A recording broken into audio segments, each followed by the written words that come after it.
সকালবেলা হাজব্যান্ডকে যখন এই নাস্তাটা খেতে দিয়েছিলাম, সে আমাকে বলে, আচ্ছা খাওয়া না হলে পরে হবে, আগে বলো এটা বানিয়েছো কেমনে, বুঝেন অবস্থা। এটা এমন একটা স্পেশাল রেসিপি, আপনি যদি একবার এটা বানানো শিখে যান তাহলে সবার মুখে মুখে শুধু আপনার রন্ধন শিল্পেরই প্রশংসা হবে। বাচ্চা থেকে বড় সবাই এটা লাইক করবে। বাচ্চাদের স্কুলে টিফিনে, সকাল কিংবা বিকালে নাস্তার জন্য এটা ব্যবহার করতে পারেন। আর সব সময়ের মতো সহজভাবে রেসিপিটা শেয়ার করব। আর আপনারা তো সবাই জানেন হৃদয় ফেরদৌস খান চ্যানেল মানে সহজ রেসিপি। প্রথমেই আমার লাগছে রুম টেম্পারেচারে থাকা ডিম। আমি একটা ডিম ভেঙে ফেটিয়ে নিয়েছি, আর ফ্যাটানো অংশ থেকে কিছু অংশ বাটিতে উঠিয়ে রাখছি। এটা আমি পরে ব্যবহার করব, আপনাদেরকে দেখিয়ে দিব। আচ্ছা, অবশিষ্ট ডিমের মধ্যে আমি 1 চা চামচ ইস্ট ব্যবহার করেছি। এখানে এঞ্জেল ব্র্যান্ডের ইস্ট আমি সবসময় ব্যবহার করি। চিনি 1 টেবিল চামচ, তার সাথে গুঁড়া দুধ আমি 1 টেবিল চামচ ব্যবহার করেছি। সব কিছু একত্রে খুব ভালোভাবে মিক্স করে নিব। তারপরে হালকা কুসুম গরম পানি ব্যবহার করছি, হাফ কাপ পরিমাণ, হাফ কাপের একটু কম আছে। চিনিটা গলে যাওয়ার পর আমি 1 কাপ ময়দা ব্যবহার করেছি, তার সাথে দিয়ে দিলাম 1 চা চামচ মতো লবণ। সব কিছু খুব ভালোভাবে মিক্স করে নিয়ে আমার কাছে মনে হচ্ছে আরেকটু ময়দার প্রয়োজন, সেক্ষেত্রে আরও 1/3 কাপ পরিমাণ ময়দা আমি অ্যাড করেছি।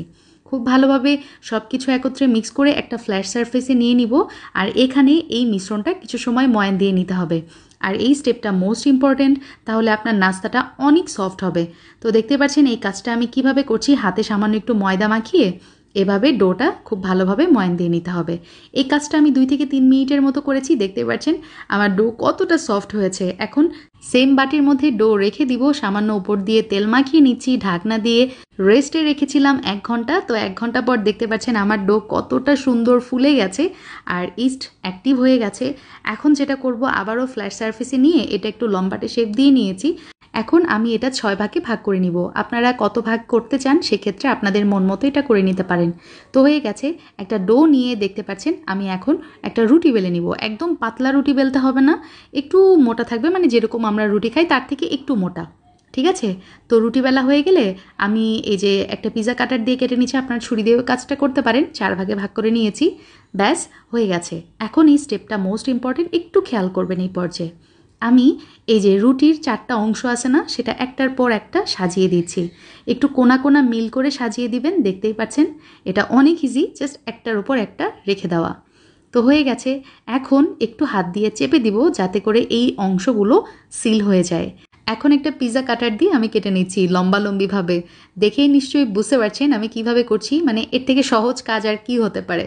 এখন রুটির এই নিচের অংশটা, নিচের পোর্শনটা শুধু মুড়িয়ে নিতে হবে, তাহলেই দেখতে পারবেন কত সুন্দর একটা গোলাপ ফুল তৈরি হয়ে গেছে। আর যে অংশটা এক্সেস রয়ে গেছে সেটা একটু নিচে মুড়িয়ে নিলাম। আর এটা দেখেন, এটা তো মোস্ট ইন্টারেস্টিং একটা পার্ট, আমার কাছে তো খুবই ইন্টারেস্টিং লেগেছে। এই যে দেখেন, এই গোলাপ ফুলটা শুধু মুড়িয়ে নিলেই হয়ে গেল, মানে এতটা ইজি। আর রেজাল্ট দেখে আমি নিজেই অবাক হয়ে গেছি যে সত্যি এটা আমি বানিয়েছি। আলহামদুলিল্লাহ, অসম্ভব সুন্দর ছিল। যাই হোক, এবার আমি আপনাদেরকে ঝটপট ফাস্ট ফরওয়ার্ড করে দেখিয়ে দিব। আমি জানি আপনাদেরকে একবার দেখিয়েছি তাতেই বুঝে গেছেন, তবে যাদের এই ভাঁজটা নিয়ে একটু কনফিউজড তারা চাইলে আরও একবার দেখে নিতে পারেন, অথবা আপনারা চাইলে এই পার্টটা স্কিপও করতে পারেন। আবারও সেম প্রসেসে অ্যাপ্লাই করছি। রুটি 4 ভাগে ভাগ করে কেটে নিয়ে এভাবে সাজিয়ে নিয়েছি, তারপরে পিজা কাটার দিয়ে কেটে নিলাম মাঝ বরাবর। তারপরে এভাবে মুড়িয়ে নিলেই মানে গোলাপ ফুলের মাঝের অংশ তৈরি হয়ে যাবে। তারপরে পাপড়িগুলো হাত দিয়ে একটু ছড়িয়ে নিচ্ছি।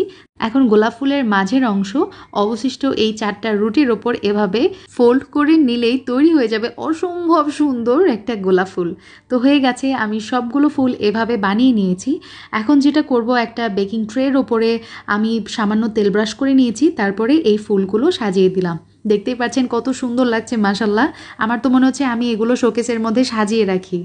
তো এভাবে আমি যেটা করব, এই ফুলগুলো রেস্টে রেখে দিব ঘড়ি ধরে 15 থেকে 20 মিনিট। তো ফিরে এলাম 20 মিনিট পর। এই ফুলগুলো কিন্তু আগের তুলনায় সামান্য একটু ফুলে গেছে বা একটু বড় হয়ে গেছে। তো এটাই আমি চাচ্ছিলাম। এখন ওই যে ডিমটা আমি আলাদা করে রেখেছিলাম না সেই প্রথমে, তো সেটা একটু ফুলগুলোর ওপরে ব্রাশ করে দিলাম। তার সাথে ওপর দিয়ে ছড়িয়ে দিব কালো জিরা এবং সাদা তিল। ব্যাস হয়ে গেছে।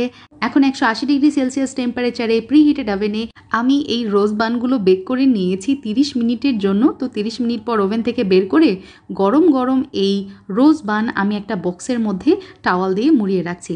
গরম অবস্থায় এভাবে রাখলে যেটা হবে, বানগুলো কিন্তু অনেক সফট হয়। আপনারা চাইলে ওপর দিয়ে একটু বাটার ব্রাশ করে তারপরে এভাবে টাওয়াল দিয়ে মুড়িয়ে রাখতে পারেন। ঠান্ডা হওয়ার পর, কমপ্লিটলি ঠান্ডা হওয়ার পর আপনাদেরকে দেখিয়ে দিচ্ছি এটা কতটা সফট হয়েছে, আর ভিতর থেকে দেখতে পাচ্ছেন কতটা জালিদার আর কত সুন্দরভাবে ডান হয়েছে। বার্গার, স্যান্ডউইচ, হানি, বাটার, নিউট্রেলা যা ইচ্ছা এটা দিয়ে খেতে পারেন। সো ইনাফ ফর টুডে, ইনশাল্লাহ আবার দেখা হবে। সে পর্যন্ত আল্লাহ হাফিজ, আসসালামু আলাইকুম।